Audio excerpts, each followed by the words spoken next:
si tuviéramos que hacer un balance final de la obra española en América, es completamente positivo para América. Se habla mucho del oro y la plata que vienen a España. Lo primero que olvidamos es que el oro y la plata tardan mucho en llegar a España. El oro empieza a llegar en 1521 con la conquista de México, la plata empieza a llegar en 1545 con el descubrimiento de las minas del Potosí, y de ese oro y de esa plata que se encuentra en América, viene a España una cuarta parte, y no más. Viene el quinto real, que suena un impuesto, como sigue habiendo hoy día, por cierto. Recuerdo a todos las personas que nos estén oyendo, que en estos momentos un español está pagando un 50% de impuestos. Un 50% de nuestras rentas forman parte de lo que tenemos que pagar de impuestos. Entonces el impuesto era el quinto real, era un 20% nada más. Eso es lo que viene a España, el resto se queda en América, y es muy productivo para América. Con ese oro se construyen caminos, se construyen ciudades, se construyen catedrales en los que está todavía ese oro. Lo podemos ver, no solo es que sirviera de medio de pago, es que lo vemos, esos maravillosos retablos que hay en prácticamente todas las iglesias que España, por cientos, construyó en América. La acción española en estos siglos de los que estamos hablando, 15 al 18, es formidable, es absolutamente formidable. España no descubre América, España descubre el 57% del planeta. El territorio más lejano que es conocido desde Europa, cuando empieza la hermosa aventura española en el mundo, son las Islas Canarias. Desde ahí hasta las Islas Molucas, lo cual representa un 57%, de la envergadura del planeta, todo eso es desconocido. España lo primero que descubre es el Atlántico. Esto pasamos por encima de ello con muchísima ligereza. No, llegamos a América, descubrimos América, primero descubrimos el Atlántico. Más allá de las Canarias no sabíamos cómo era el Atlántico, nadie sabía cómo era el Atlántico. Luego se descubre el tornaviaje atlántico, de eso no habla nadie. Hay que ir a América, pero hay que volver, porque en la mar los caminos de ida no son los caminos de vuelta. En la mar se va por una ruta y se vuelve por otra completamente diferente. Había que descubrir cómo se iba a América y había que descubrir cómo se volvía a América. ¿Quién descubre cómo se volvía a América? Porque sabemos muy bien que cómo se iba a América lo descubre Cristóbal Colón. Pero ¿quién descubre cómo se vuelve de América? No lo descubre Cristóbal Colón. Antes que Cristóbal Colón, llega de América a España Martín Alonso Pinzón, que llega a Bayona, que por cierto es al puerto al que tenía que llegar. Luego hay que descubrir América, y descubrir América es descubrir el continente más grande del mundo, el segundo más grande del mundo, de norte a sur, de este a oeste. Luego hay que atravesar América. Una vez atravesado América y encontrado el paso hacia el Pacífico, hay que descubrir el Pacífico, que es el océano más grande del mundo. Hay que navegar el Pacífico, hay que ir desde América hasta Asia.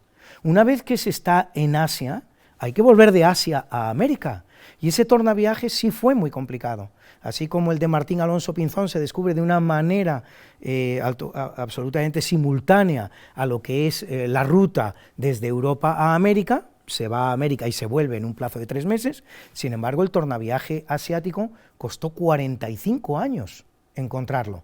Se podía ir desde América hasta Asia, pero no se podía volver de Asia a América.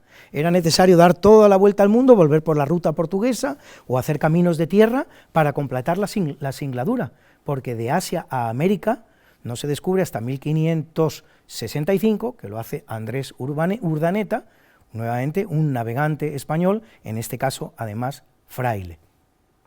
Da lugar ese oro y esa plata a lo que se da en llamar actualmente muy bien denominado la primera globalización del mundo, que es por fin y por primera vez en la historia el comercio entre Asia, América y Europa, que fue posible gracias a los españoles, a las exploraciones españolas, a las expediciones españolas y también gracias, efectivamente, a los descubrimientos metalíferos que los españoles hicieron en América y que, por cierto, en los que hubo que trabajar. No es que se los quitáramos a personas que ya lo habían extraído.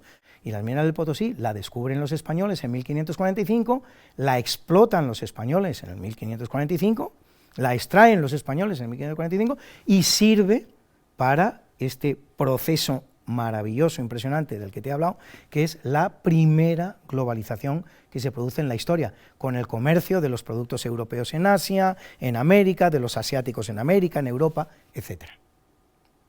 Bueno, la leyenda negra se nutre de relatos ingleses, de relatos franceses, de relatos holandeses, de relatos españoles, porque dos de los grandes agentes de la leyenda negra española que me vengan a la cabeza sobre la marcha son Bartolomé de las Casas y Antonio Pérez, por poner dos ejemplos, se nutre de este tipo de relatos.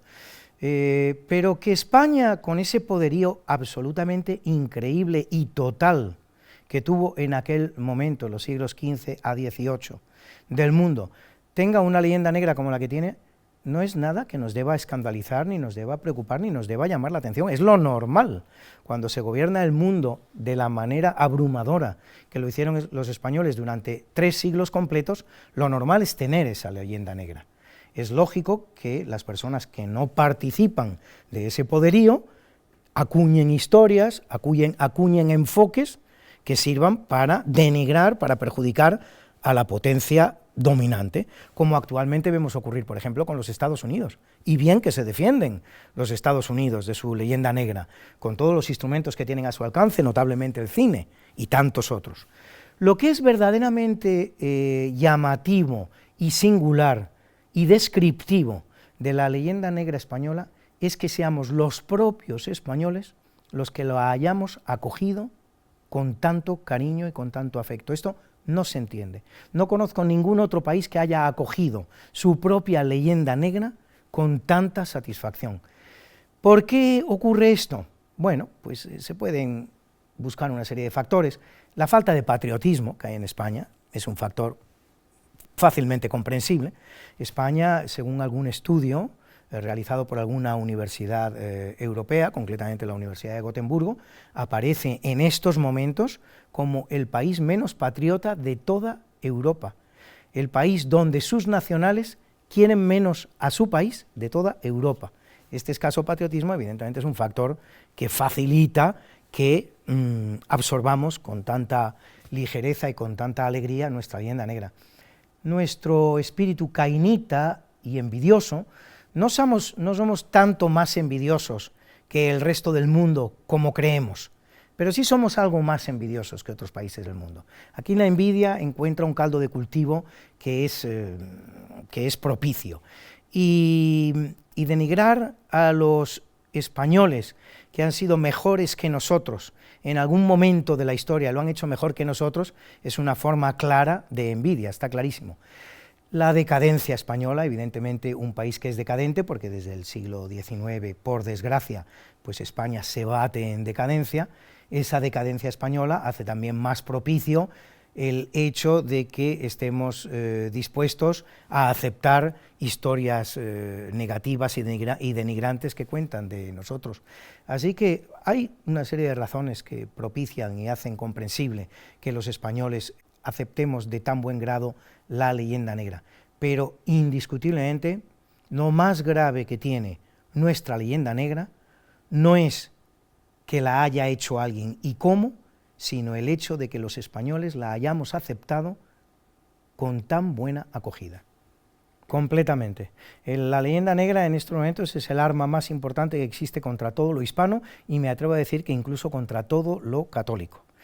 Dada esa identificación que existe entre hispano y católico de la que hemos tenido ocasión de hablar. Claro que sigue existiendo y lamentablemente diría que más agrandada que nunca, y no hace más que crecer, crecer y crecer. Crece en Hispanoamérica, crece en España, crece en todo el mundo, y eso en parte es debido a que ha habido pocas personas y no excesivamente eficaces a la hora de defender a España de esta leyenda negra que le persigue por doquier. Isabel la Católica es una figura singular y providencial de la historia. Sin Isabel la Católica todo esto habría sido completamente diferente. Probablemente España habría constituido en América algo similar, algo más parecido a lo que luego las futuras potencias colonizadoras establecieron en los distintos territorios que colonizaron. Pero está la figura de Isabel la Católica. Isabel la Católica está por delante de todos los que van detrás de ella, y es absolutamente singular. Efectivamente, desde el primer momento concibió que todas aquellas personas que habitaban aquellas tierras eran sus súbditos, y esto es algo bastante más importante de lo que podamos pensar. Estar directamente sometido al soberano era una gran ventaja, era el estatus más preciado que podía tener entonces un ciudadano. Isabel la Católica convierte a los indígenas americanos en súbditos de ella, prohíbe toda forma de feudalismo, prohíbe toda forma de señorío, son mis súbditos, responden directamente ante mí, y por lo tanto todo aquel que los ataque, todo aquel que los perjudique, tiene que responder ante mí porque son míos. Es un estatus fabuloso, entonces era el mejor estatus que se podía tener. Y no solo eso, sino que desde el primer momento Isabel la Católica no solo promueve la defensa de los indios y el hecho de que respondan directamente ante la corona, sino que propicia, fomenta, pide, hasta exige que se produzca la inmediata fusión racial entre los españoles que van a América y los americanos que ya están allí. En los primeros años de la presencia española en América ya se producen enlaces que son bien vistos por la corona, y no solo bien vistos por la corona, sino deseados por la corona. Francisco Pizarro se casa con una indígena, Alonso de Ojeda, descubridor de Venezuela, se casa con una indígena, amén de todos los españoles que tienen amoríos y descendencia con indígenas. Pero fíjate que estoy hablando de casamientos, de matrimonios legales. ¿Qué es lo que pasa con el indigenismo? El indigenismo es lo contrario de lo que fue la labor española. La labor española fue una labor de unificación. España constituye en América apenas 4 virreinatos, solo 4 virreinatos para el que es el continente más grande del mundo. 4 virreinatos, además, que estaban perfectamente interrelacionados, que navegaban en la misma dirección. El indigenismo es lo contrario, porque es que América está llena, absolutamente llena, de grupos indígenas diferentes. Solo la Constitución boliviana menciona más de 30 grupos tribales o grupos indígenas diferentes en el ámbito boliviano. Extendamos esto a todas las naciones que hoy día forman parte del ámbito hispánico. El indigenismo, por lo tanto, tiene una fuerza, centrífuga, que es exactamente lo contrario de lo que España aportó a América, que es una fuerza centrípeta, de unión, fuerzas hacia adentro, hacia la unidad. El indigenismo es exactamente lo contrario de lo que España propugnó en América. Por lo tanto, es bastante lógico que en un momento en que las diversas etnias y tribus americanas buscan su reconocimiento y buscan su diferenciación con la tribu vecina, lo hagan naturalmente denigrando la labor unificadora que hizo España en su momento. Las guerras emancipadoras americanas son guerras civiles entre españoles. Los indios no toman parte en ellas y más bien se detecta, si tenemos que detectar algo, una cierta proclividad del indio hacia la corona, en favor de la corona española. Está más por el aval, por la garantía, por la defensa que de sus derechos emana de la corona española, que de la que emana de los españoles que están en América. Es una guerra civil entre españoles, es una guerra entre la corona y los criollos, y eso es lo que son los movimientos de emancipación americanos por encima de todas las cosas. Lo que pasa es que luego esas élites hispanas que se quedan gobernando esos nuevos países, esos países de nueva creación en América, están muy interesadas en crear una nueva historiografía que les justifique a ellos, y encuentran la cabeza de turco ideal y perfecta, pues precisamente en la corona, la encuentran en España. Es decir, ellos se presentan como una especie de libertadores de los indios frente a la opresión que venía de la metrópolis, que venía de España, que venía de la corona, cuando, como he dicho, es prácticamente al revés. Es decir, el indio americano confiaba más en la corona, confiaba más en los funcionarios que provenían de España que en los propios criollos que ya llevaban varias generaciones en América. Por lo tanto, los movimientos de emancipación son principalmente guerras civiles entre españoles. Si quieres ver más contenidos de Alto y Claro TV, suscríbete a nuestro canal de YouTube.